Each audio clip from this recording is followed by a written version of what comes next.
Olá, boa noite, queridos irmãos, querida irmã, seja bem-vindo à nossa live promovida pela CNBB Sul 4, em parceria também com a FACAS, que é a Faculdade Católica de Santa Catarina, dentro de um projeto tão bonito que tem nascido na nossa igreja aqui no estado de Santa Catarina, o projeto Padres para a Igreja em Santa Catarina.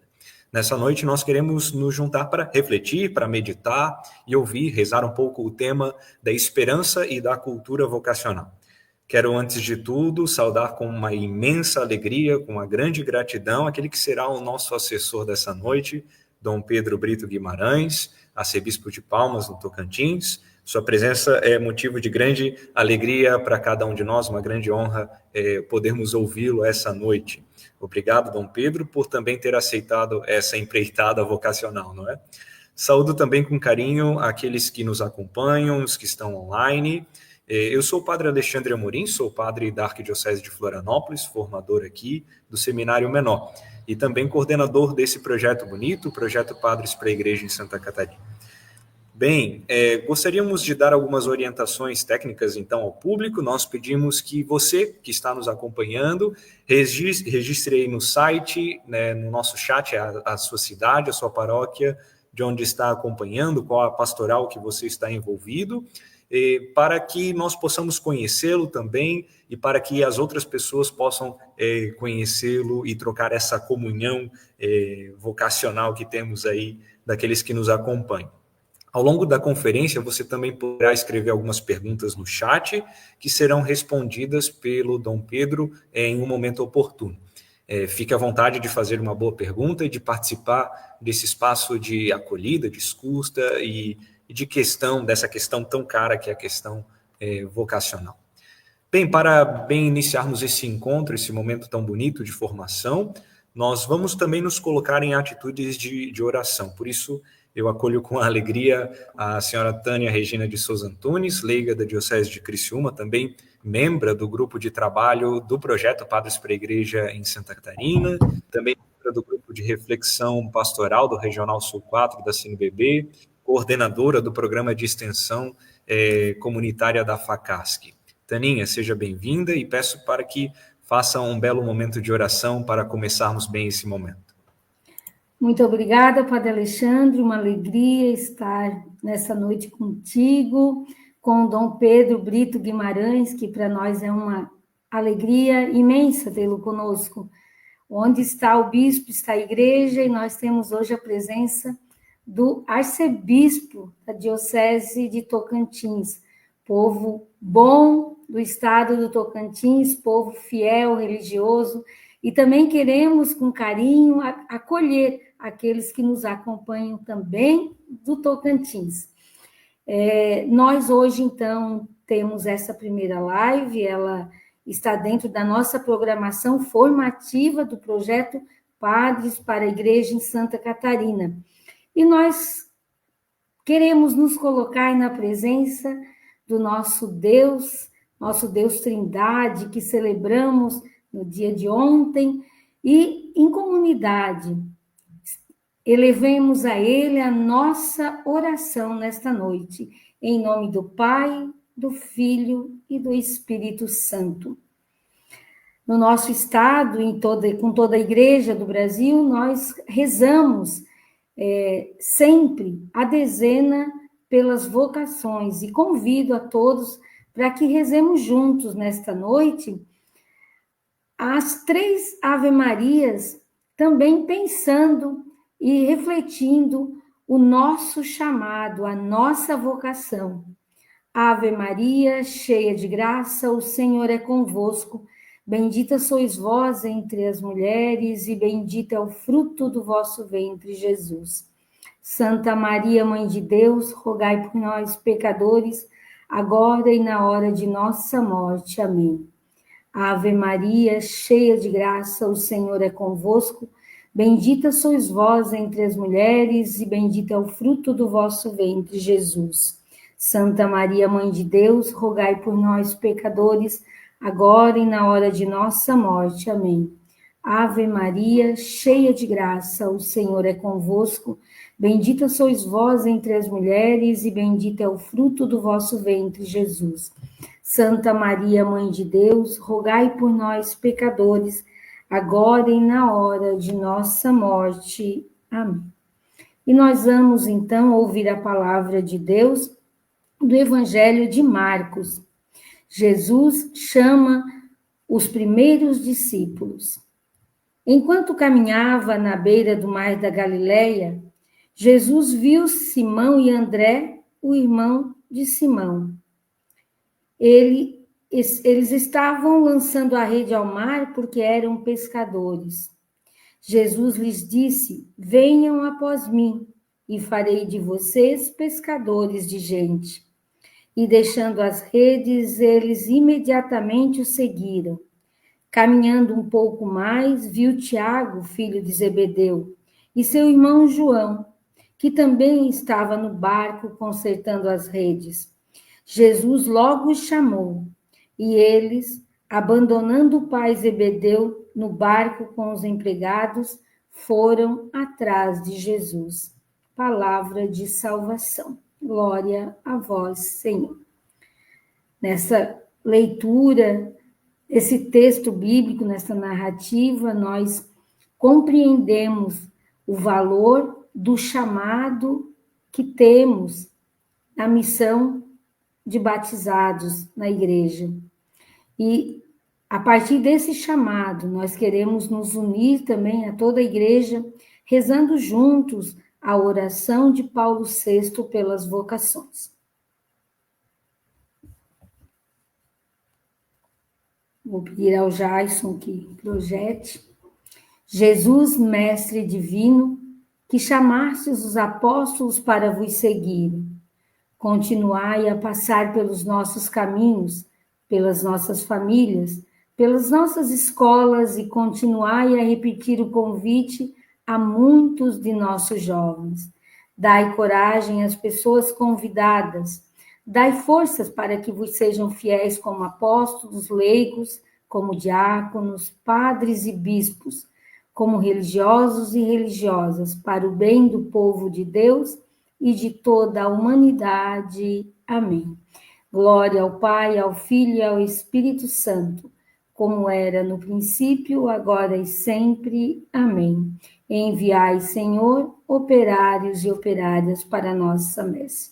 Permanecemos neste momento formativo, nesta live, em torno da melhor comunidade, a Santíssima Trindade. Em nome do Pai, do Filho e do Espírito Santo. Amém. Padre Alexandre, quero convidá-lo, então, para apresentar o nosso assessor desta noite, Dom Pedro Brito Guimarães, com muita alegria. Obrigada e um bom encontro a todos nós. Muito bem, com alegria, então, eu quero acolher a presença do nosso assessor dessa conferência, Dom Pedro Brito Guimarães, arcebispo de Palmas, do Tocantins. É um homem da missão, né? Um homem da palavra, é um homem da música também, teólogo, doutor em teologia dogmática, participou muito do Sínodo da Amazônia também, a convite do Papa Francisco. É um grande poeta, compositor, autor de diversos livros, um bispo com alma de pastor e, acima de tudo, de coração vocacionado, né? E esse amor pela vocação exala a cada um de nós também aqui, que queremos ouvi-lo falar sobre essa cultura vocacional, sobre a esperança vocacional que suscita nos nossos corações. Seja muito bem-vindo, Dom Pedro, e a palavra é sua. Sinta-se à vontade. Boa noite, meus irmãos e minhas irmãs. Eu agradeço muito o convite que me foi feito. Estou muito honrado, muito sensibilizado. E queria dizer assim, inicialmente, que eu tenho um relacionamento muito bom com Santa Catarina. Pelo menos eu assim me expresso. Eu estive aí 4 vezes. Estive no Congresso, o Congresso Eucarístico de Florianópolis. Me hospedei na casa do Padre Valdir, lá na Lagoa da Conceição, se não me falha a memória. Estive aí pregando o Retiro do Clero de Florianópolis 2 vezes, uma em Brusque e outra em Florianópolis. Então, portanto, conheço muita gente, estudei com alguns aí, padres, e tenho um bom relacionamento. Estive também aí no Encontro Vocacional em Lages, assessorando, Passei muito frio em Laje, quase não tomava banho, né? Mas consegui. E escrevi um artigo em 2023 para a revista Encontros Teológicos sobre o tema vocacional, a pedido do padre Vitor Feller. Vocação está fora de si. Aquela frase que Maria e os parentes de Jesus foram ter com ele e disseram: ele está fora de si. E eu fiz uma leitura desse fora de si vocacional. Hoje eu queria trabalhar uma outra frase bíblica, daquela passagem da travessia do Mar da Galileia, que Jesus diz aos apóstolos: passemos para outra margem. O tema dessa noite é esse versículo. Passemos para outra margem. Tem um texto que depois vocês podem ter acesso a ele. Eu dividi o tema em 3 momentos. Primeiro, eu vou trabalhar isto que o Espírito Santo diz à igreja. O primeiro ponto que eu vou trabalhar do Passemos para outra margem é este. Eu começo citando uma frase do Papa Leão XIV. Na primeira audiência que ele fez, ele comentou a parábola do semeador. E eu estou citando uma frase dele, diz assim: cada palavra do Evangelho é como uma semente lançada no terreno da nossa vida. Então, esse é o subtítulo desse tema. Está em crise? Leia o Apocalipse. Parece frase feita, tipo aquela dos livros de autoajuda. Não é esta a minha intenção. E nem quero deixar esta impressão. Talvez alguém possa dizer de mim o que disseram de Jesus. Ele está fora de si. Estou referindo ao artigo que eu escrevi para a revista Encontros Teológicos em 2023. Mas o que eu gostaria de deixar registrado aqui inicialmente é esta minha convicção. É isto o que o Espírito diz às igrejas. Estou citando aqui as 7 cartas do Apocalipse, Apocalipse 2, 7, 11, 17, 29, 3, 6, 13 e 22. Creio que todos nós já ouvimos esta revelação. Nós que estamos vivendo no século XXI, temos que admitir que o mundo e a igreja passam por profundas e severas crises virais, existenciais e geográficas de dimensões globais. Nem preciso nem me referir ao que está acontecendo no mundo nesse momento. A situação existencial atual de ambas não é boa e nem o futuro é promissor. Hoje pela manhã nós também passamos a manhã trabalhando a questão vocacional aqui no regional, na nossa diocese. Quando o padre Antônio me telefona, eu digo, é uma transmissão de pensamento, porque nós estamos trabalhando também nessa mesma temática dentro da nossa diocese, a crise vocacional. E a prova destas crises são as constantes e frequentes trocas de gentileza entre ambas, o mundo e a igreja. A igreja está em crise por causa do mundo que está em crise. E o mundo está em crise por conta da crise da igreja. Trata-se, pois, de uma crise de identidade. Queria registrar isso, que eu chamo isso de crise de identidade. Após a pandemia da Covid-19, veio à luz o mal-estar que se traduz como falta de clareza de nossa identidade pessoal, social e eclesial. Nós não sabemos mais o que somos, o que temos e nem o que queremos ser.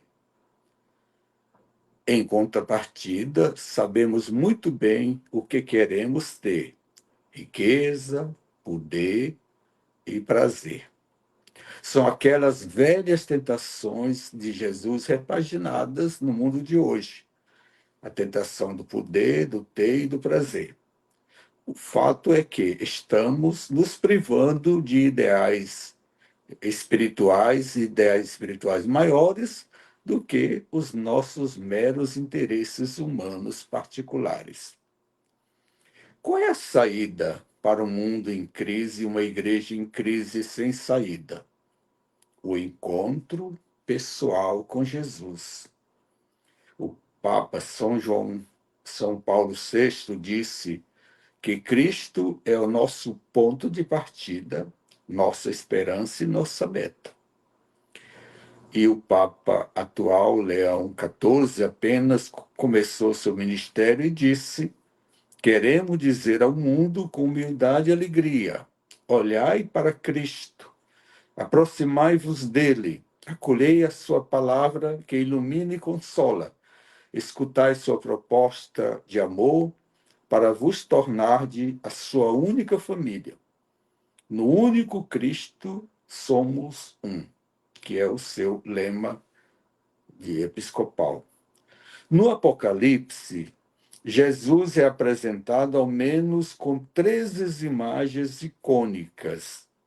Aí numa notinha eu digo quais são essas, não vou ter tempo de mostrar, mas é bom. Aqui eu gostaria de sugerir apenas a contemplação de Jesus com uma das imagens, que é a imagem do Alfa e do Ômega. Leia o texto. Eu sou o primeiro e o último, o Alfa e o Ômega, aquele que vive. Estive morto, mas agora estou vivo pelos séculos dos séculos. Eu tenho a chave da morte e do Hades. Como dizem os místicos e os contemplativos, não somos nós que olhamos para um ícone. É um ícone que olha para nós. Gostei muito dessa afirmação. Quando eu olho para um ícone, não é que eu olho para ele, ele olha para mim. Então, deixemos-nos ser olhados por esta ícone. Concentro aqui minha atenção apenas nas cartas às 7 igrejas. Nelas é sempre Cristo que fala em primeira pessoa. Ele se dirige à sua igreja, a julga, a purifica e a santifica com as suas palavras. Essa mensagem dirigida a cada uma das igrejas tem um caráter geral e perene. É dirigida à totalidade, 7, a totalidade das igrejas, inclusive a Igreja da Bela e Santa Catarina, como dizia Dom Sandalo Bernardini, falecido. No septenário das mensagens das cartas às igrejas, Jesus é o centro e as comunidades destinatárias estão dispostas em círculo em torno de Jesus, que se dirige a cada uma delas, especialmente para que todas as igrejas o escutem. A estrutura literária das cartas possui 6 pontos a saber. Primeiro ponto, o destinatário ao anjo. Segundo, a autoapresentação de Jesus. Assim fala aquele que... E continua. Terceiro, o juízo e avaliação de Jesus sobre a comunidade. Sei, conheço as tuas obras. Quarto, exortação particular constituída pelo primeiro imperativo, depois do juiz. Recorda-te. Não tenha medo de nada. Converte-te, pois. O que tendes, segurai-o firmemente. Tornai-te vigilantes e consolida. Segura com firmeza o que tens. Tenha um amor zeloso e converte-te. Depois tem a promessa ao vencedor. Ao vencedor eu darei. E tem a exaltação final. Quem tem ouvidos, ouça o que o Espírito diz às igrejas. Aqui tem um resumo rapidinho, mas é importante a gente perceber que essa carta é para nós também. Está falando para a nossa vida de hoje. E, finalmente, as mensagens contidas nas cartas têm um esquema literário recorrente e elementos que se repetem por 7 vezes. Para o autor do Apocalipse, tal repetição tem uma dupla finalidade: enquadrar solidamente os elementos fundamentais da relação interior entre Jesus que fala e cada uma das comunidades que escuta, e tornar todas as igrejas que escutam capazes de colaborar efetivamente com ele na superação do mal e no enraizamento do bem a ser realizado na história da humanidade.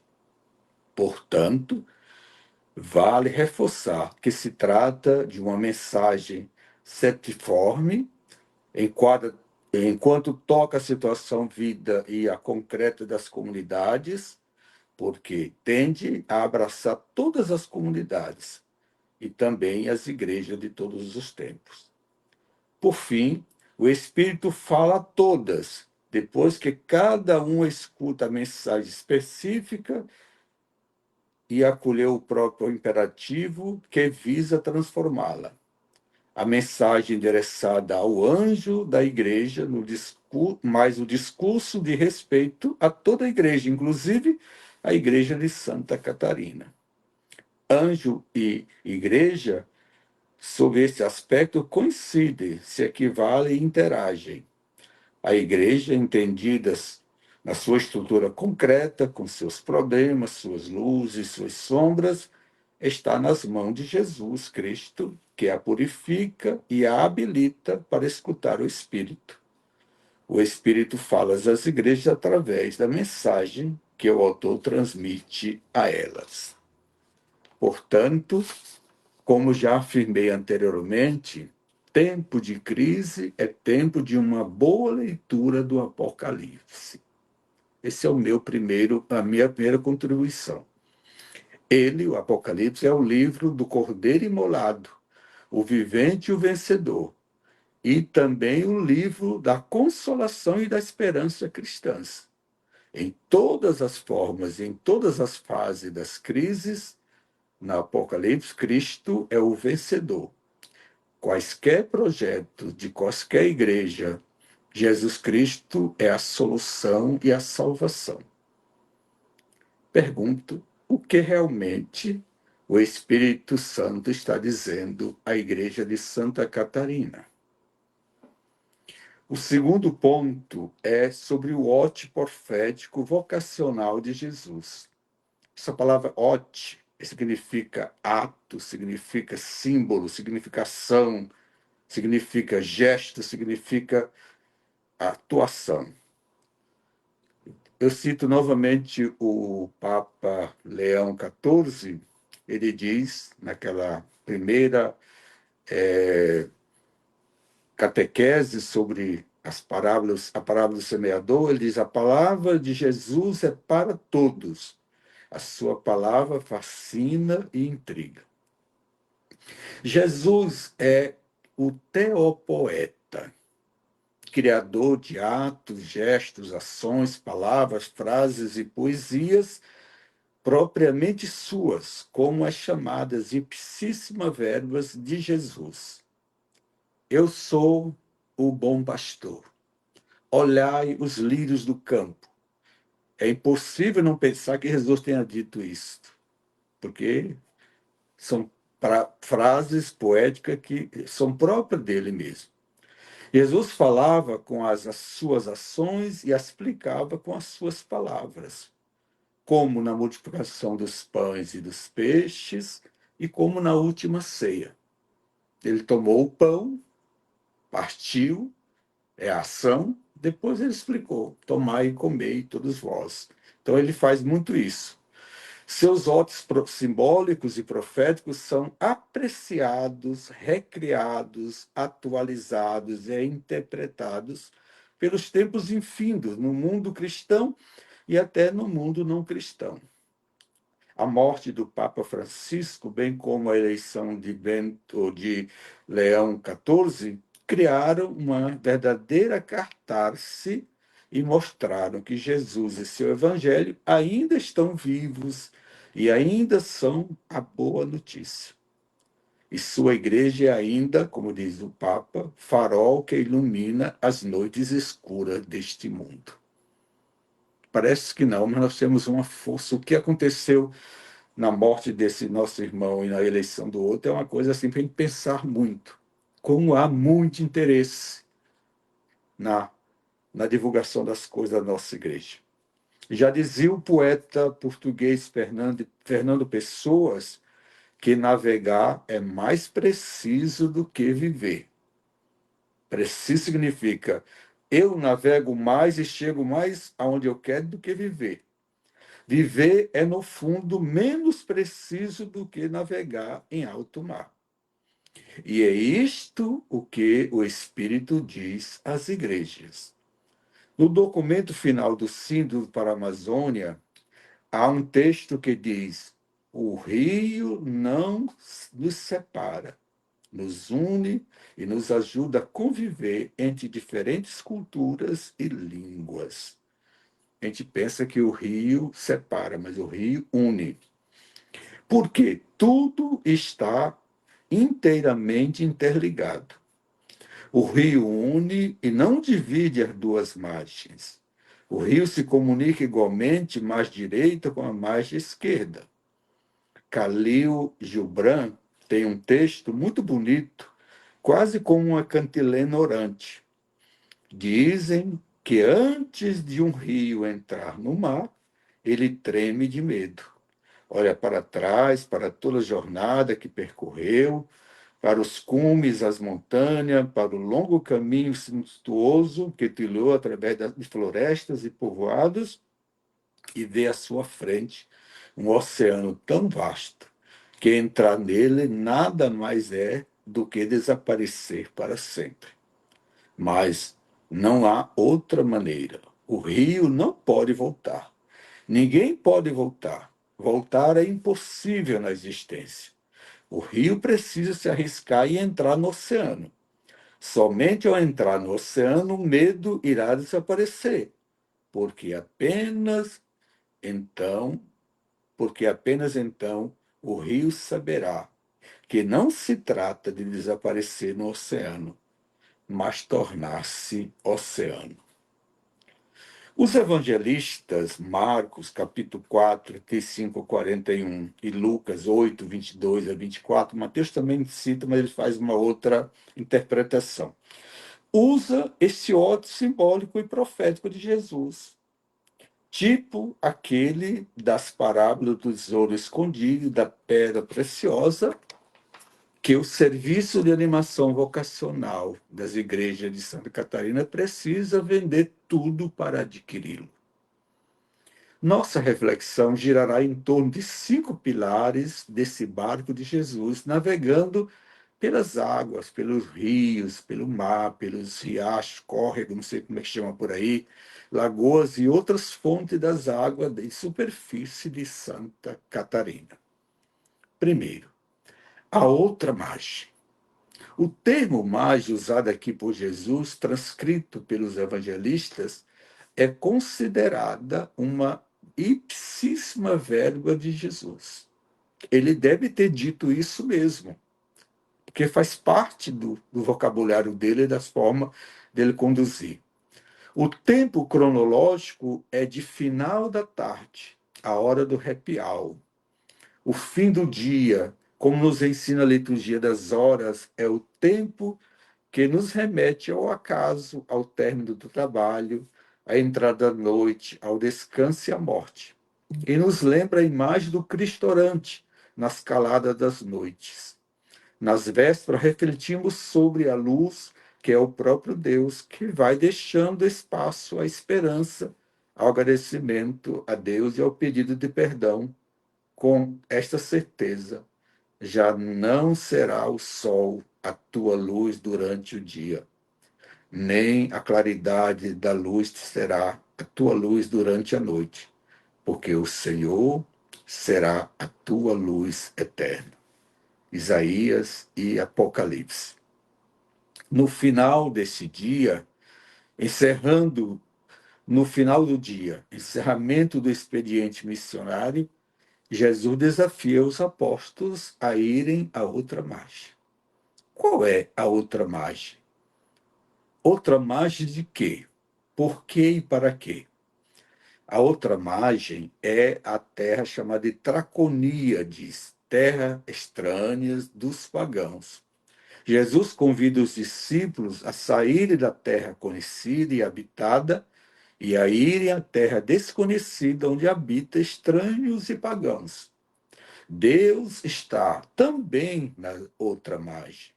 Deus está em todos os lugares, inclusive naqueles nos quais achamos que ou não queremos que ele esteja. Deus habita também nas margens dos pagãos. Deus não é um Deus localizado geograficamente. Em qualquer lugar em que estivermos, estaremos sempre na janela da casa do nosso Deus, conforme o Salmo 138, para onde irei, para onde fugirei.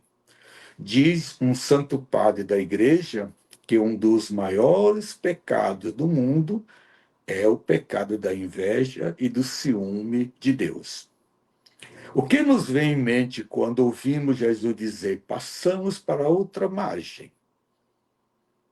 Para qual margem devemos navegar e nos locomover para viver plenamente a nossa vocação e a nossa missão em uma igreja sinodal de comunhão, participação e missão?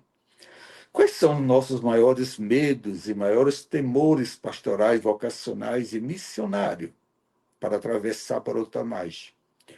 Entendemos e vivemos esse projeto vocacional para a Igreja de Santa Catarina como passar de uma margem para outra, mesmo tendo que enfrentar os desafios, os perigos de seus mares. Rezemos para que a calmaria da brisa suave de que Jesus promoveu aos discípulos chegue até nós. Segundo, o barco. Jesus está com seus discípulos na margem do mar da Galileia, conhecida e familiar de seus discípulos. Tudo normal quando estamos num ambiente conhecido e familiar. O tempo é o cair da tarde, a noitinha. Jesus despede a multidão e embarca seus discípulos. O vento balança o barco, as águas entram no barco e o barco está para naufragar. Este mandato de Jesus é comumente interpretado como um convite para a mudança, para sair da zona de conforto, para o enfrentamento de novos desafios, com fé, coragem e esperança. O que tem de importante e de novidade nesta outra margem que preciso atravessá-la de barco? Que barco é este? Há nesse texto um plural majestático, no qual Jesus se inclui. Ele não diz passem, ele diz passemos. Ele também está na cena dessa travessia para outra margem. Ele participa do processo, das relações e dos vínculos que esta travessia propõe. Ele é o mestre nesse tipo de travessia. E é bom saber que Jesus atravessa o mar com seus discípulos. Ele não somente ordena, ele se inclui. Do contrário, a travessia não terminaria bem. O que isso significa? Significa que a igreja não é nossa. A igreja é de Jesus. A igreja é o barco de Jesus ou de Pedro. E a missão é travessia.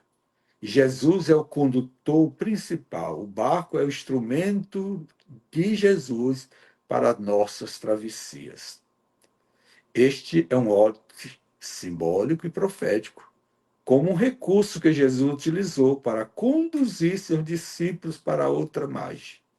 Deus sempre nos oferece um barco para a nossa missão, mas só teremos êxitos na nossa travessia se contarmos com a companhia de Jesus. Terceiro, a travessia e a tempestade. O mandato missionário, vocacional para irem a outra margem é de Jesus. Parece claro que os apóstolos não queriam fazer essa travessia. Psicologicamente, a tempestade parece justificar esta minha intuição. Eu acho que a tempestade foi porque eles não queriam ir. Quando não queremos fazer algo, transformamos uma gota de água em uma tempestade. A tempestade são desafios, a dificuldade que enfrentamos na vida e na missão. Esta é, sem dúvida, a alusão teológica à igreja em saída do Papa Francisco, com suas periferias existenciais e geográficas. O mandato e o comando vocacional missionário é Jesus. Nossa missão é ouvi-lo e segui-lo. Seguir e obedecer a Jesus não significa ausência de problemas, às vezes exatamente o contrário. Por vezes os mares se agitam e as ondas se encrespam. A missão comporta muitos desafios e perigos. Caras feias, portas fechadas, demônios, serpentes, venenos, doenças e enfermidades, com perseguições. Como reagir às tempestades? Os discípulos reagiram com medo e desespero. E nós, como reagimos? Aparecida sugere 3 tipos de audácia: a audácia missionária, a audácia evangelizadora e a audácia apostólica. E eu acrescento a audácia vocacional. Quarto, os discípulos, com toda certeza, os apóstolos não queriam fazer essa travessia. Fizeram por pura obediência a Jesus e se deram mal. Jesus disse à multidão os motivos pelos quais ela o procurava. Me procura não porque comestes, mas porque comestes o pão. Com certeza, ele disse isso aos seus discípulos. Jesus é um exímio instigador e atravessador de margens, um verdadeiro navegador. Não é à toa que existe a devoção a bom Jesus dos navegantes. Os seus discípulos, primeiros discípulos, foram pescados ou capturados na praia do lago de Tiberíades ou de Genezaré. Os discípulos eram pescadores, acostumados a enfrentar externamente o mar. Por que tiveram medo? Este é um mar existencial, em que eles ainda não possuem experiência suficiente para dominá-lo. Ficaram com medo diante da tempestade não programada que se abateu sobre o barco. Jesus programou bem essa viagem, não colocou em perigo a vida dos seus discípulos, ou ele estava provocando os seus discípulos? Eu acho que é isso. Eles estão em apuros e fragilizados e apelam para Jesus no desespero. É preciso usar a fraqueza como sendo forças. No final desse pequeno texto, os evangelistas registram que os discípulos ficaram admirados, encantados e assustados com o que presenciaram.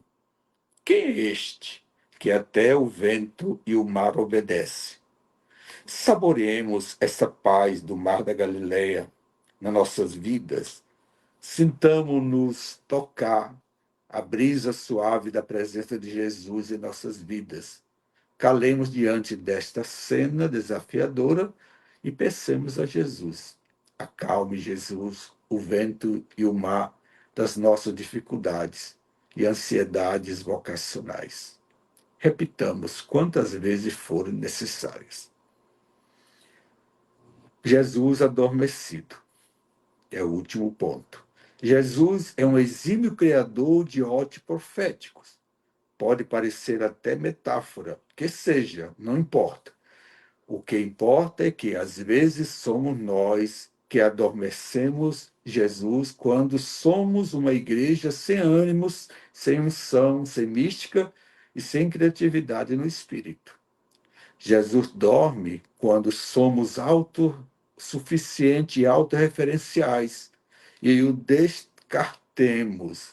Quando isso acontece, as tempestades encontram passe livres para se manifestar. Enquanto atravessava, houve uma tempestade e o barco quase naufraga. Jesus dorme como se nada tivesse acontecendo. Os discípulos morreram de medo e Jesus dorme no traseiro do barco. Que Jesus é este? Que companheiro é este? Que Salvador é este? Depois de muita insistência, os apóstolos conseguem acordá-lo e perguntam-lhe: Mestre, por que não te importa que pereçamos? Será que Jesus de fato não se importa? Não era um passeio, não era uma missão, ou era somente uma mudança de margem? Sabe que cena é esta? Já vimos experiência parecida? O que fazemos quando Jesus dorme e o barco da missão está para naufragar? Quem comanda o barco da nossa vida e da nossa missão? O acaso? A distração? Nos trabalhos de animação vocacional? Como e quando despertamos Jesus? Com a oração pelas vocações. Lembremos-nos, pois, que rezar pelas vocações não é lembrar a um Deus distante, esquecido, indiferente, de que precisamos de vocação. É exatamente o contrário. É lembrar-nos. Nós é que às vezes estamos distraídos, distantes, esquecidos, indiferentes. É isto o que afirma essa pérola vocacional. Toda vocação é graça sua. Rezar pelas vocações não é lembrar a Deus, lembrar que nós não estamos fazendo muita coisa. O silêncio de Jesus é obsequioso. Quando Jesus ordena silêncio, o mal obedece. Ele restabelece a paz da travessia. Tudo se faz calmaria e vira silêncio. Como se chama esta hora? A hora da desolação, do vazio e do silêncio de Deus. Esta é a hora da passagem da desolação à consolação. O silêncio de Deus é oração. Somos mais do silêncio ou mais do barulho? Às vezes, Jesus parece estar longe, dormindo, distante de nós.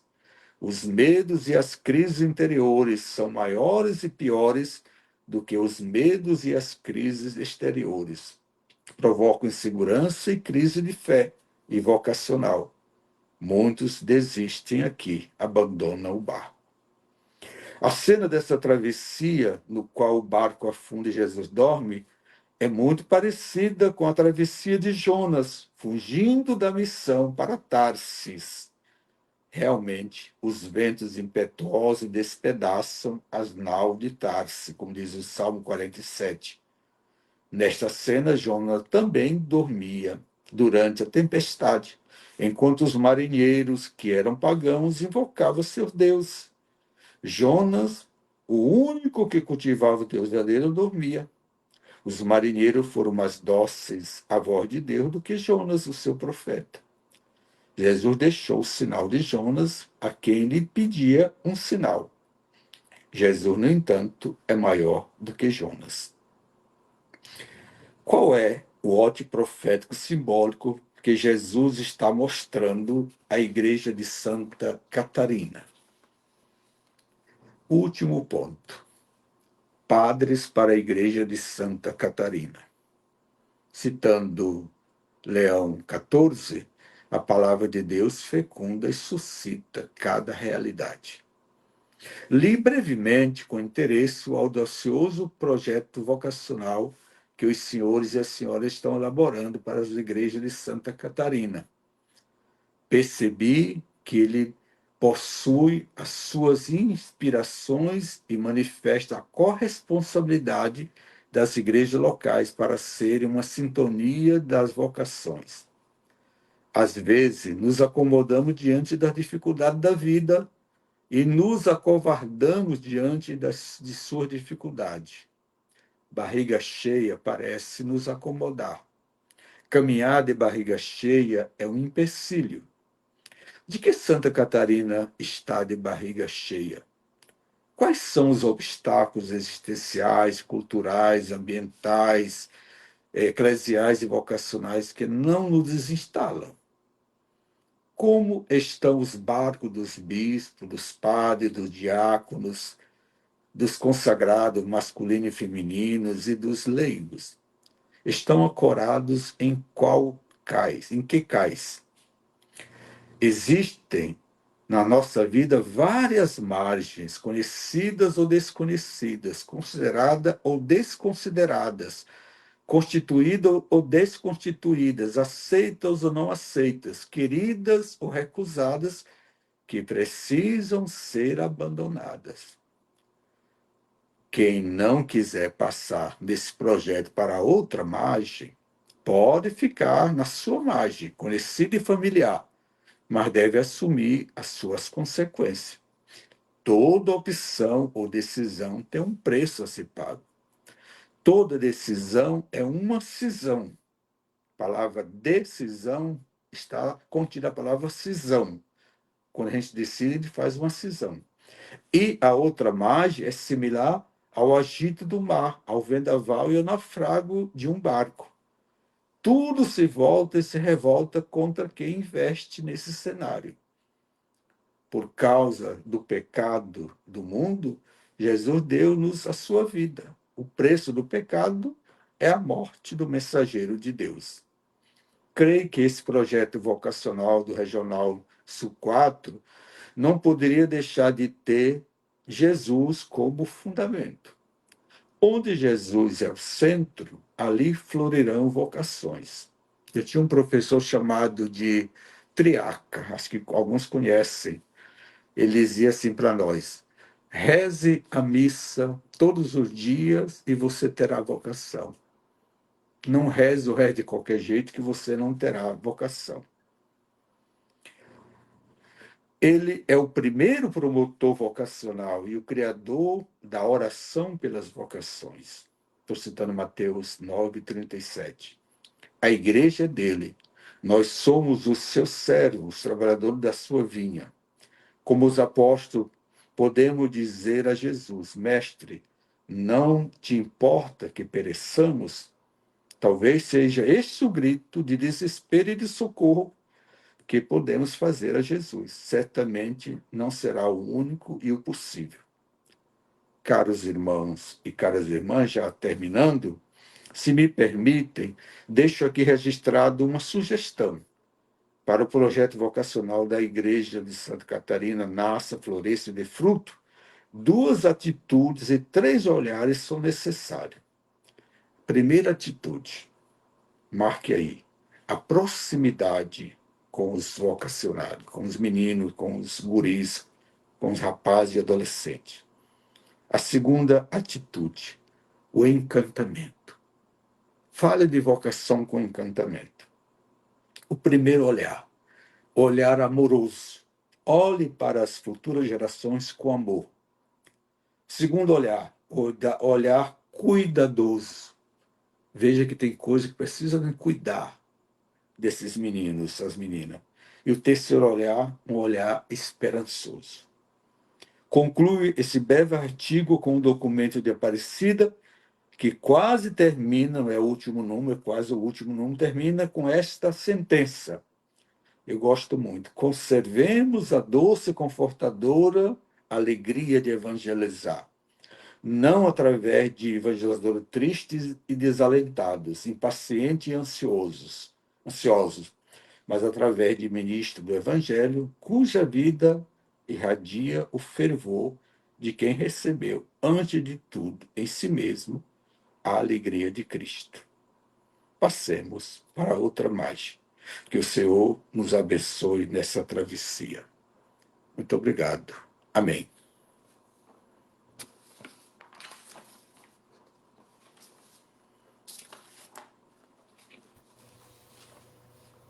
Muito bem, Dom Pedro. Agradecemos de maneira muito feliz esse comentário, esse texto que partilhas conosco. É uma grande alegria ouvi-lo, é um grande prazer também meditarmos juntos. Isso que é tão belo, essa questão de passar para outra margem, né?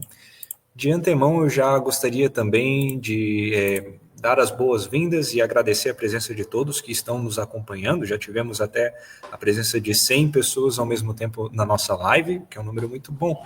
Queremos saudar também com alegria e com reverência aqueles que nos acompanham, e dentre aqueles que estão conosco está Dom Adeli José Magri, arcebispo metropolitano, né, desculpa, fugiu a diocese aqui, a diocese de Chapecó. Muito bem. Seja bem-vindo, Dom Adeli, nesse ano tão especial, nesse projeto tão especial, projeto Padres para a Igreja em Santa Catarina, está sempre nos ajudando, colaborando conosco. Agradecemos também a Dom Pedro, também por este momento, e a todos aqueles que nos acompanham e estão participando dessa live. Bem, agora nós temos algum momento para ouvirmos Dom Adeli, que está também conosco e gostaria de dar uma palavrinha, né, como diz outros. Seja bem-vindo, Dom Adeli.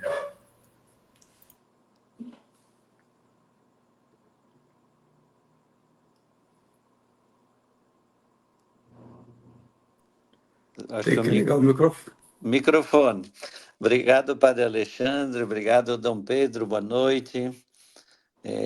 Eu acompanhei agora uma parte final da live, mas viajando de Chapecó para São Paulo, li o texto do Dom Pedro, muito bonito, provocador, profundo, e que certamente nos ajuda nesse momento também que estamos vivendo aí com os nossos passos do projeto vocacional, hoje Padres para Santa Catarina, mas que depois tem uma continuidade, terá uma continuidade envolvendo todos os tipos de vocações, né?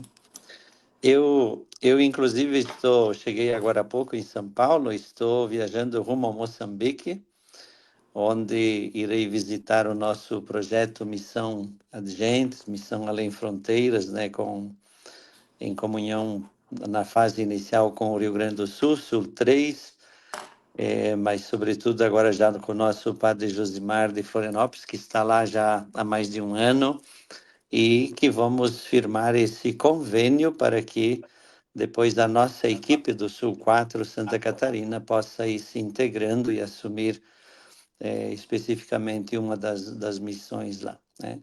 E certamente isso tudo, eu acredito, né? Acredito que isso para nós será um ponto de força, né? Um aspecto bonito da identidade vocacional.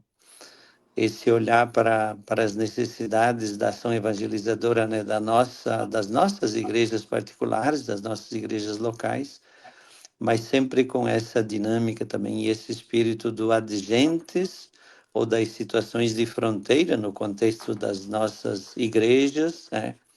E com essa abertura, né? Apesar, dizemos, nós falamos ou iniciamos esse projeto justamente identificando a partir de desafios, de uma crise, como foi dito, né? Da necessidade de responder a esses desafios, mas a necessidade local nunca deve nos fechar, né, para essa realidade também do além fronteira, de outras realidades, né? Acho que era Puebla que nos dizia isso, né, dar de nossa pobreza, e esse é um elemento forte também da dimensão vocacional, né?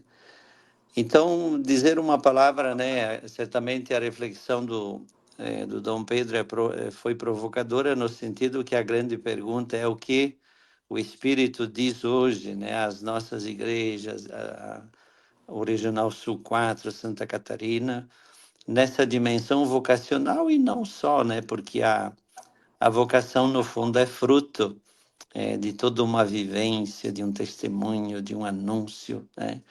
E nós sabemos que tudo isso é que encanta, como dizia uma das palavras, né, que faz com que a gente vá ao encontro, se aproxime.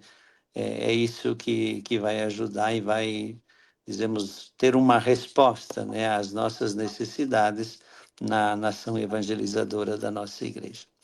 Então, incentivar, apoiar, dizer ao pessoal que está envolvido nisso, né, os nossos animadores vocacionais, que são aqueles que puxam à frente, né, são a locomotiva, mas que envolve certamente toda a nossa igreja, as nossas pastorais, grupos, movimentos, E imagino, já não sei, acho que o Padre Antônio já deve ter comentado, né, que também nessa ida para Roma, agora para receber o Palio, no final de junho, eu solicitei uma audiência com o Papa Leão.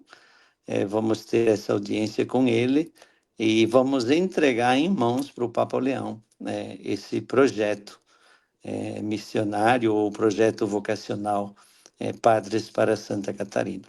E certamente pedir uma bênção também do Papa por tudo aquilo que vai envolvendo esse trabalho, essa ação e todas as pessoas que estão diretamente envolvidas.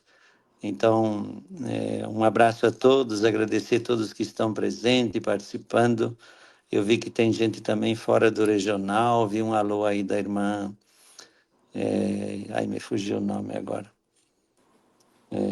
das irmãs da Madre Paulina, das irmãs, sim, de Madre Paulina, né? E a irmã Leni, né? Então, agradecer a Deus por todas as pessoas que se envolvem, que acompanham, e em especial, então, ao Dom Pedro, que hoje fez esse momento também de partilha e de reflexão.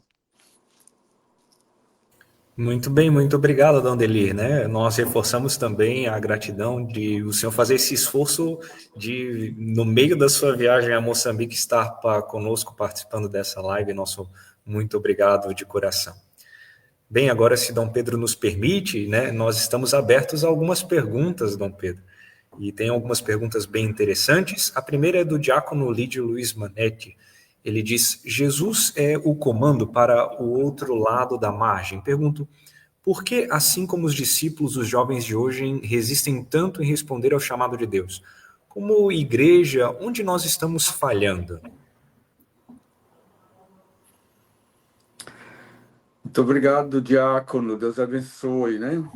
Eu não estou muito convicto que o jovem não resiste ao chamado de Deus, não. Talvez nós não chegamos a eles claramente, né? Acho que, em vez de colocar a culpa neles, colocamos em nós, adultos, igreja, que não sabemos chegar ao coração deles. O jovem tem muito sonho. É a fase da vida que mais se sonha. Eu me lembro que eu sonhava como louco na minha puberdade, na minha adolescência. Hoje eu sonho menos. Então, o jovem sonha. Se você perguntar quais são, manda colocar no papel quais são os sonhos de um jovem, você vai tomar um susto. O quanto ele sonha. E nesse sonho também deve ter um filetezinho de vocacional. Talvez não seja o jovem que está com problema, talvez sejamos nós que não sabemos levá-lo para outra margem. Muito bem, muito obrigado, Dom Pedro. Bem, há algumas outras perguntas que não nos foram enviadas pelo chat, mas deixamos também preparados para que possamos aumentar um pouco a nossa reflexão e expandir essa questão das vocações. Bem, uma delas nos perguntamos, bem, Dom Brito, diante dos nossos desafios que nós temos na missão aqui em Santa Catarina, mas também como na igreja como um todo, né? Como que o senhor enxergaria o papel da igreja local para ajudar que esses jovens atravessem muitas vezes as próprias margens, né? Aquelas zonas de medo, de incerteza, de insegurança, rumo àquele compromisso vocacional corajoso, daquela coragem de se arriscar pela promessa de Deus. Então, qual que seria esse papel da igreja local? Como a igreja local poderia ajudar esses jovens? Eu tenho estado em muitas partes do Brasil, convidado, né, que eu estou me oferecendo e nem tenho me avantajando. Mas todo lugar que eu vou, eu converso muito sobre a questão vocacional. Comumente sou retiro do clero, então eu tenho oportunidade de conversar com o bispo, com os padres, e me convence de duas coisas, aliás, de três coisas. Primeiro, que onde existem vocações é fruto de um trabalho. Dificilmente uma vocação nasce de geração espontânea, como a grama que nasceu no nosso quintal. Comumente, onde existe vocação no Brasil, que eu conheço, tem um trabalho, tem um projeto, tem uma atividade que modifica isto. O segundo é que as vocações, elas não nascem muito. Pode ir o Papa Francisco, o Papa Leão, eu, o Dom Adeli, Dom Wilson, qualquer outro, Dom Rafael, os bispos, qualquer um. As vocações, elas nascem na localidade, no coração da igreja local, na paróquia. O olho do padre é fundamental. O padre é o primeiro animador vocacional, mas também o desmotivador das vocações. Então, se esses dois elementos são colocados em, em primeiro lugar, eu acho que vem a vocação. E o terceiro é aquilo que eu já disse: rezem, e rezem a missa. Rezem a missa com dedicação, com amor, que as vocações surgem da Eucaristia também. Que muito bonito. Muito obrigado pela resposta. Excelente. Nós temos uma outra pergunta, Dom Pedro. Queremos aproveitar cada minuto que temos com o senhor, né? Em meio às tempestades que podem surgir na vida vocacional e ministerial, como a igreja pode fortalecer a fé e a esperança dos jovens para que não desistam no meio da travessia? É acordar Jesus. Temos que acordar Jesus. Mas Temos que acordar acordar. Jesus é acordar-nos. Não é Jesus que está dormindo, somos nós que o fazemos dormir. Somos nós que desinteressamos dele e ele dorme. Somos nós que queremos estar longe dele, sair do ciclo dele. Ele só dorme porque nós damos espaço para ele dormir. Porque nós não queremos conversar com ele. Não queremos. Nós, às vezes, nós fazemos uma atividade um pouco contrária a Jesus, com cara feia. Não sei se vocês entenderam. Eu disse que, para mim, psicologicamente, a travessia foi porque os apóstolos não queriam ir. Queriam ficar na familiaridade deles. Estavam acomodados. Jesus multiplicou os pães ali. Eles estavam na multiplicação dos pães. Estava na zona de conforto. Sair dessa zona de conforto é o que nos custa. E aí é que vem as tempestades. Então, nós não estamos muito em Jesus, estamos em nós. Somos nós que não queremos fazer a passagem, a travessia. Então, conte com Jesus, acorde Jesus, traga para que na hora que ele chega, a tempestade se acalma. Uma outra pergunta aqui, né? Considerando a realidade familiar que, na atualidade, reduz o número de filhos, como o senhor vê o impacto desta realidade na carência de vocacionados, seja para a vida presbiteral, seja religiosa para a vida consagrada feminina? Que caminhos a igreja pode seguir para fomentar vocações num contexto familiar tão diferente do breve século passado?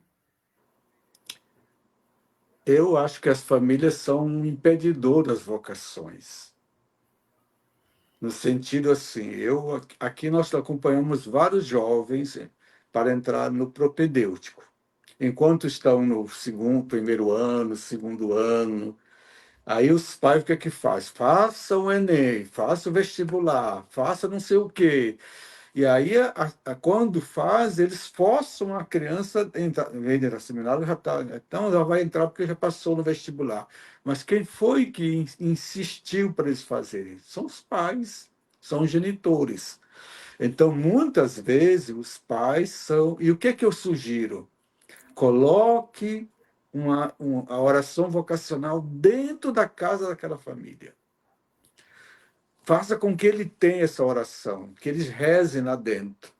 Quem sabe se a gente não vai quebrando esse gelo. Mas os pais, muitas vezes, preferem que os filhos façam direito, façam faculdade, passem vestibular, em detrimento das vocações. Não sei se por aí acontece isso, mas por aqui é muito comum. Eu fico Sim, é muito angustiado. O menino interessante. tão bem, então daqui a pouco, não, meu papai, já vou fazer o curso, já passei. Não tem que fazer, evidentemente. Mas muitas vezes a gente troca. E eu chamo isso de crise de identidade. Nós não sabemos o que somos, o que temos, os ideais. Nós só sabemos o que queremos: dinheiro, poder e prazer. Esse é o grande problema. É bem isso, Dom Pedro. Até achei engraçado porque o senhor falava, me recordava de uma vez que eu tive uma conversa com a mãe de dois vocacionados que participavam aqui dos nossos encontros vocacionais e acabou que eles decidiram não ingressarem no seminário e a mãe deles dizia assim: graças a Deus que meu filho não foi para o seminário. E eu fiquei, ué, mas como assim, né? E ela explicando, não, o padre tem uma vida sofrida, né? O padre é meio na solidão, o padre é meio triste, ele não ganha bem e tal. Não vale a pena, não é essa vida que eu quero para o meu filho, né? Então veja a compreensão que as pessoas têm daquilo que é né, a vocação presbiteral, é uma vocação tão bonita, as próprias famílias acabam sendo um empecilho para a vocação dos filhos. E eu digo, padre, acho que você vê, eu dei muito mais à minha família do que se eu tivesse um emprego ganhando milhões. Minha família hoje me olha assim como um retrato. E olha que eu não dou dinheiro para eles, mas eu dou experiência de vida, eu dou testemunho. Isso eles ganham muito. Eles dizem para mim todo dia, meus irmãos, nós ganhamos muito mais com você, padre, do que se você fosse um médico, um doutor que tivesse dinheiro, um poder, tivesse tudo isso. Às vezes nós até brigamos por causa disso. E com a religião a gente não briga, a gente bebe, come e abastece. Muito bem, a Taninha tinha mais uma pergunta, Taninha? Sim, Dom Pedro. Como a igreja pode acolher, discernir, incentivar aquelas vocações adultas que despertam tardiamente? Há espaço e estrutura pastoral adequados para este perfil vocacional nas nossas dioceses? É um fenômeno não é tão novo, mas bastante recorrente hoje, as vocações mais maduras, né? De pessoas que fizeram faculdade, estão estudando. Eu acho que essas vocações precisam ser muito bem discernidas, mas bem cuidadas.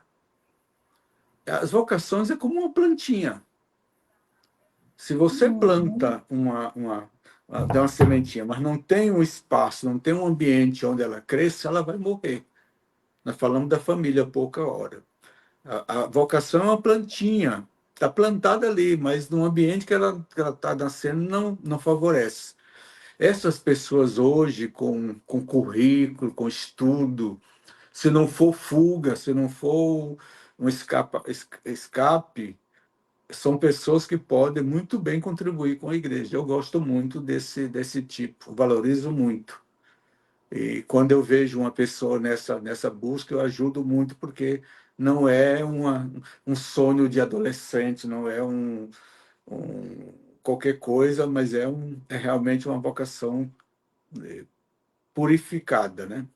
Nem todos é assim, mas eu coloco nesse ângulo. Não desprezar, não descartar.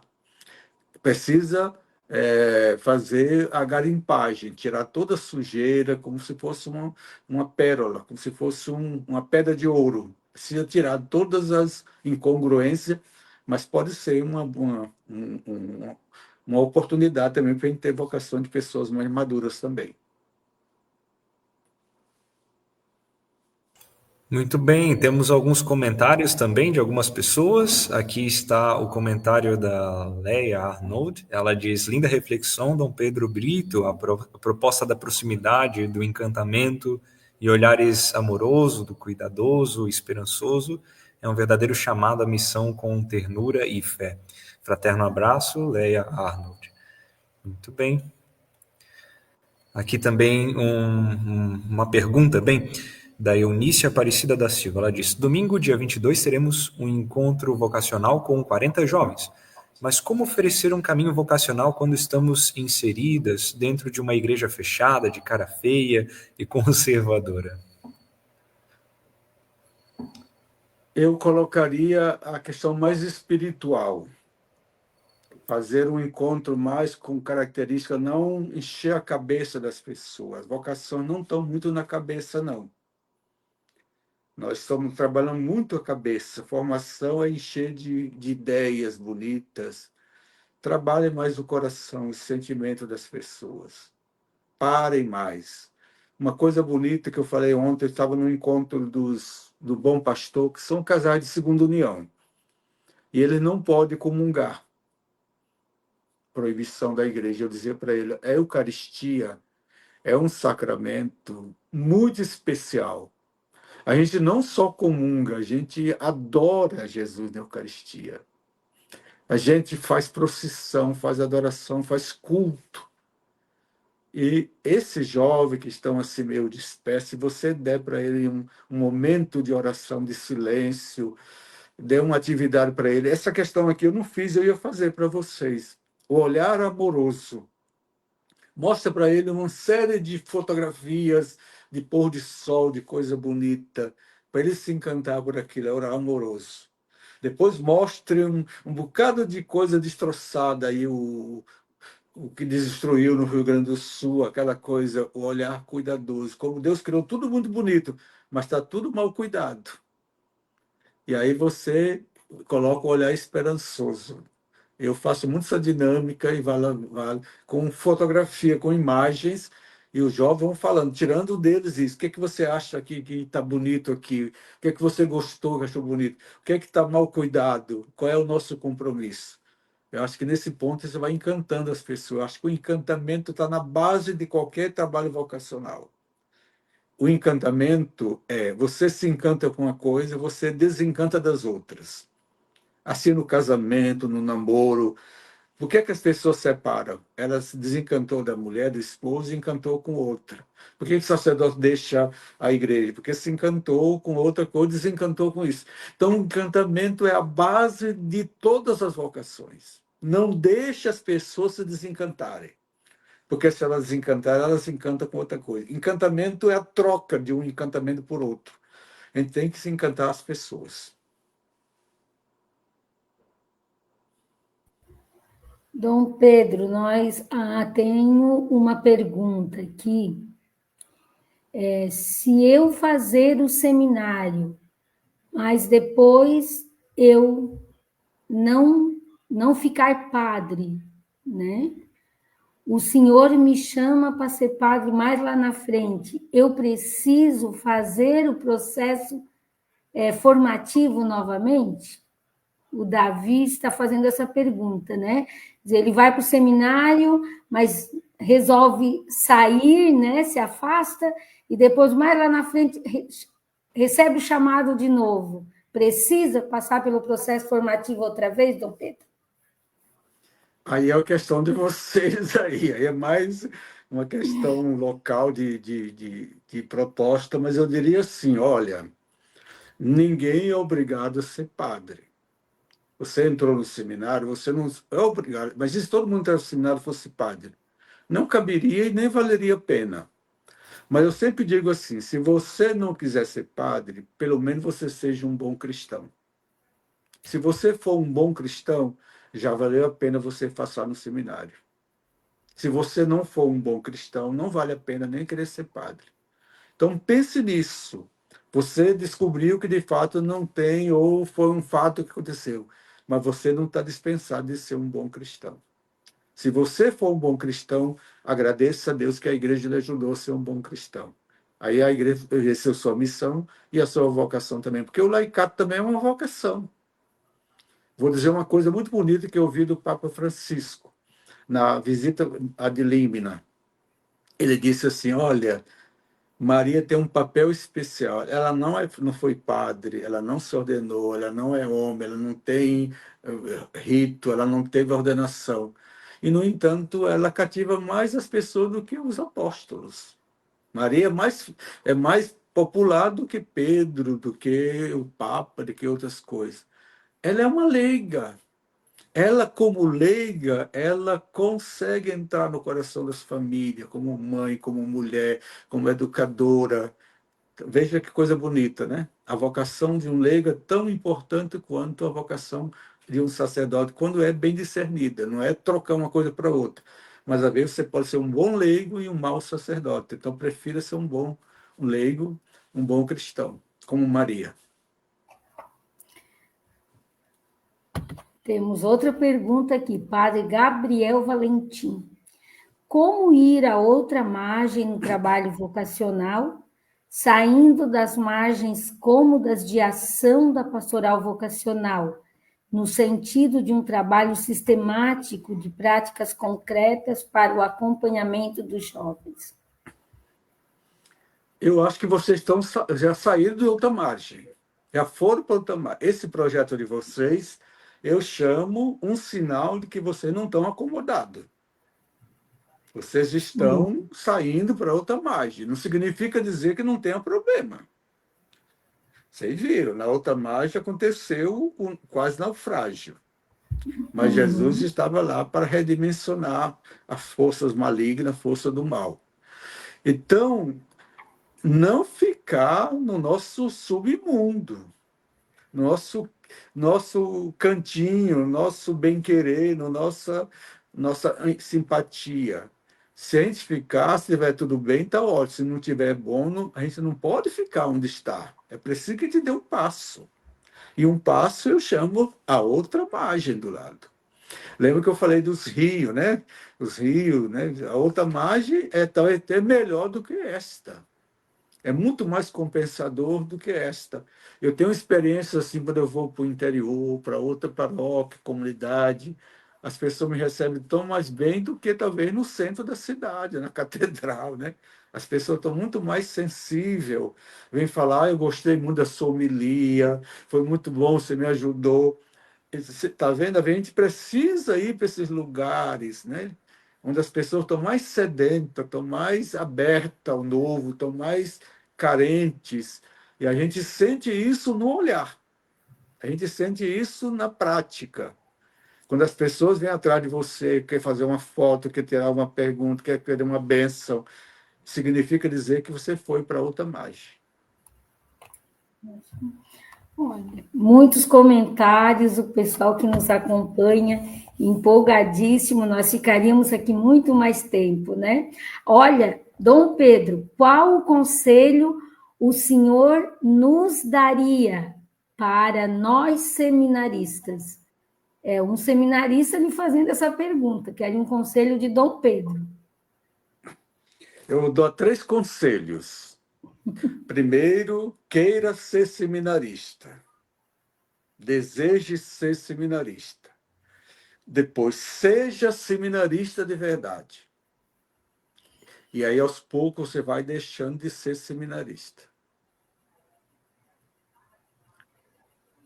Quando eu entrei no seminário, meu pároco, foi falar com ele, ele não era um animador vocacional, não, ele me deu um conselho que eu vou dar para você, seminarista. Ele disse assim, olha, você quer ser padre? Quero. Então, seja padre, somente padre e totalmente padre. Seja padre, anote aí, seja padre, somente padre e totalmente padre. Queira ser seminarista, seja seminarista e depois você deixa de ser seminarista. Se torna um sacerdote, uma pessoa. A seminarista é uma fase da vida. A gente não tem que ser padre com cara de seminarista, não. Dom Pedro, Padre Alexandre tinha perdido o sinal, agora voltou, né, Padre Alexandre? Como podemos ser sinais de proximidade verdadeira em um mundo cada vez mais individualista? Eu acho a proximidade um elemento. Só coloquei uma palavrinha aqui, mas eu acho que uma palavra ela basta. Não dá para a gente fazer pastoral vocacional sem proximidade. A igreja tem que ser próxima. Ela tem que sair do seu mundo e aproximar-se das pessoas. Ela tem que dar as mãos, ela tem que sentir. As pessoas têm que sentir a igreja como uma mãe. Não tem outro jeito, não. Ou nos aproximamos das pessoas, porque os outros evangélicos, sei qual é a crise aí, que tem muito evangelho, eles dizem isso. Eu fui acolhido. E lá eu fui considerado. Lá alguém soube meu nome, lá me pronunciaram, me colocaram, lá interessaram por meu drama, me visitaram quando eu estava precisando. Isso é proximidade. Se nós não nos aproximarmos da dor das pessoas, do sofrimento da vida, outros se aproximarão e levarão esses corações. Dom Pedro, nós então vamos já encerrando, né? Mas eu preciso falar de um material que eu guardo com muito carinho. Eu estava na celebração na paróquia São Cristóvão, em Tocantins, a paróquia do Padre João Paulo Veloso. E lá tinha uma estantezinha de livros que estava disponível para quem quisesse levar os livros para ler. E eu achei esse livrinho lá na estante. As 40 vocações, sede Amo vocacionais. minha vocação, as minhas 40 sedes vocacionais. Dom Pedro Brito Guimarães. E me chamou a atenção quando peguei esse material, porque na capa atrás dizia assim, ó: os recursos adquiridos com a venda deste livro serão destinados ao serviço de promoção e animação das vocações na Arquidiocese de Palmas, Tocantins. Então, os dons de Dom Pedro, o testemunho de pastor de Dom Pedro, a serviço também da causa das vocações, importante. E eu quero tomar liberdade e quero terminar minha fala lendo um parágrafo, lá na página 98. Tenho sede. Correram juntos e chegaram separados. Adoro acordar cedo antes da aurora. Adoro acordar a aurora. Penso no tempo, organizo o meu tempo, programo o meu tempo. Curto o tempo, namoro o tempo. Gosto de ver o dia que nasce, gosto de ver o tempo passar. Agendo o meu dia e peço ao Senhor a graça de realizá-lo sem denodo. Sou plenamente concordo que tudo tem o seu tempo e a sua hora. Gosto, por fim, de caminhar e de correr em busca de algo que me fascine e me realize. Sou apaixonado pela corrida de Pedro e de João para ver o dia da ressurreição. Esta é a minha vocação. Amo esta minha vocação. Os dois corriam juntos, mas o outro discípulo correu mais depressa que Pedro. Dom Pedro, com as palavras suas, quero agradecer o precioso tempo que o Senhor dispensou para nós na noite de hoje. Certamente, deste pequeno tempo de 1h30, nós colheremos abundantes frutos para o nosso projeto, para o discernimento e o florescimento de grandes e santas vocações na nossa igreja em Santa Catarina. Muito obrigada, Dom Pedro, pelo seu sim, pelo seu testemunho e pela sua presença tão bondosa no nosso meio na noite de hoje. Padre Alexandre. Muito obrigado, Taninho. Obrigado também, especialmente a Dom Pedro. Obrigado por esse momento de reflexão, de meditação. Esse texto tão bonito que foi feito exclusivamente para nós, né? Que graça e que bonito ele, né? Bem escrito, com a sua poesia, com a sua reflexão bem profunda. Nós agradecemos demais. Convidamos também a Dom Delir, que ainda está conosco, a fazer o encerramento desse momento tão bonito de reflexão, de meditação. Essa foi a primeira live em preparação ao lançamento do projeto Padres para a Igreja em Santa Catarina. Dom Adelir? Eu posso dizer uma palavrinha antes do Dom? Claro. Esse eu amo em minha vocação, eu roubei aí de Santa Catarina. Eu ganhei uma camiseta do Jaraguá do Sul. Tem, não tem aí, não tem? Jaraguá do Sul, tinha um rapaz, no tempo fazia encontro vocacional no Brasil, ele me deu uma camisinha, uma camiseta azul, eu amo minha vocação. Pode perguntar a alguém da região que conhece assim. Então eu guardei essa frase e fiz esse livro com esse tema, que eu usei bastante essa camiseta. Ótimo. Dom Pedro, nos veremos em Roma? Você vai para o o jubileu ou não? Vou, sim, você me convidou, professor, eu também lembro disso, viu? Tá. Então você vai estar lá o dia 29?